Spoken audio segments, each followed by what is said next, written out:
बाजावत ही साक्षरी में वो गड़ई के आए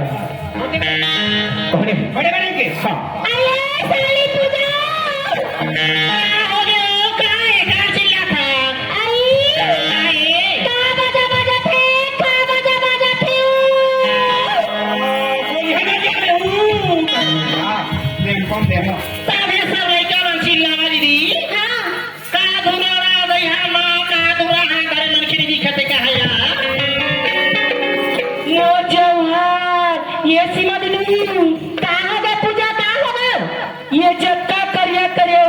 थे। हाँ कोको वाले रात के ढूंढिया एवो काहे ढोलिया का ठूसले बोलना हमरे सर करते हो। गर्मी में हो नदिया में तरिया में पानी नहीं है। पानी हो के तार में निकले है देखे निकला थे मेड़ पाल ले बांध दे दौड़वा चावे एक घंटे अपना कर थे मोला ढोढ़वा के तरह धोंधो तार में गाड़ी में खावे हो कैसे चारों मुरा पूरा कुलू पंजाब दिखत थे। दुनिया तुम्हारे कहीं दिखत नहीं है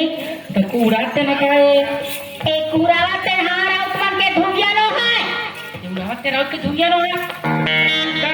दईहान में राजा से आउटमन हां ओखर ढूंढवाई वही खाली एक चीज ना हमारे चल बनी पर खा खा बोरा उठ चल चलो चलो बागरी महाराज की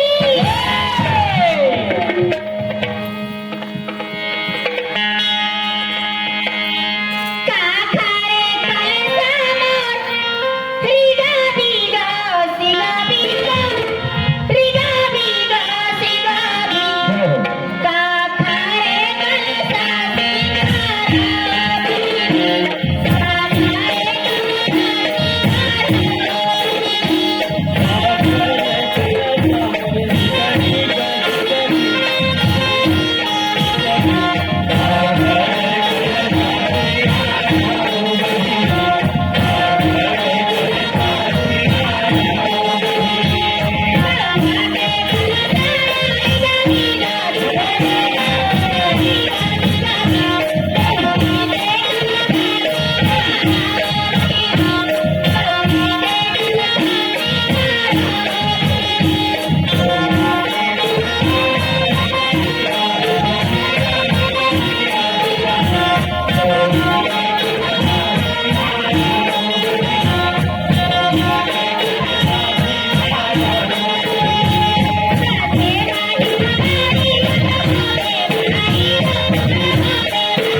तोला कैसे ना समझ थे मैं कहा कहा था हाँ गर्मी के मारे रो हाथ उठवा बोल रहा बैठे रास्ता में उन छपा के अब भैया रहे ना मैं गोल्ला शांति खा भैया ऐसे सड़क मछल बैठे कर और गरमत देखा ना खावा खा निकले बहनी हमारे यहाँ पर आगे तो बन गए लड़का बीच के बना कर पिए खाई थे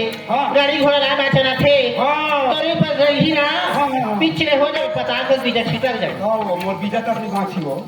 पापर तिरन गिरा मेरे नदी दी अच्छा हाँ सीमा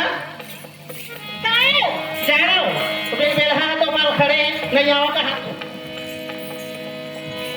कंदा भैया दोनों भाई ने निमंत्रण देखा मैं हाँ दोनों बहनी ने देखा बहनी मना घर में आ गए अरे तो हुआ मैं आज अब गणेश कहाँ हैगा तो दोनों भाई कहाँ है ना भाई तो ही बार मैं देखा था गणेश सत्ती में नहीं जाना थे काहे के चौक में उतरे ही कौन हाथ ला खाली देखे से भैया के नूनी मन पर कुछ नहीं ले हचका के मैं सुरे सुन भुला गए भाई अब कल तो भारी लगाते हो होगा है ना हाँ। तो ये दिन में कुछ कहीं लेके लावत हो केरा उरा माऊ मक्की के ना पिछवाए है आवत हो है वो अरे खाना बात है का बात है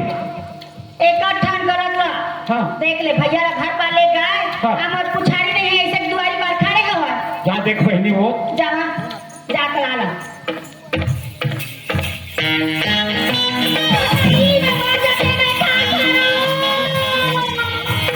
माटी में कटोरी फेंका के दे तू तबे ना तू कैसे लगा तू का बताओ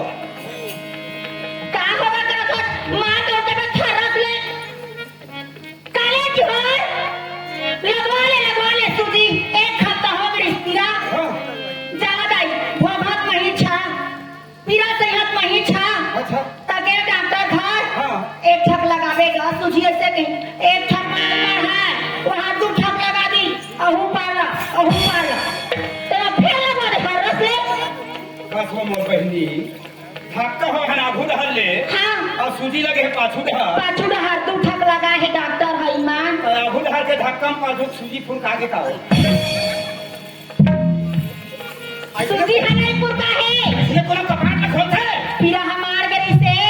अबे तो धक्का हो तो फिर चालू होगा ले एक काम कर। कपाट इसने खोलते करत था मोट डहले तू सूजी लगवा ले हम नहीं लगा मान लटपट टाइम सही है पिराते ले तोला पिराते सूजी में लगा सालिया है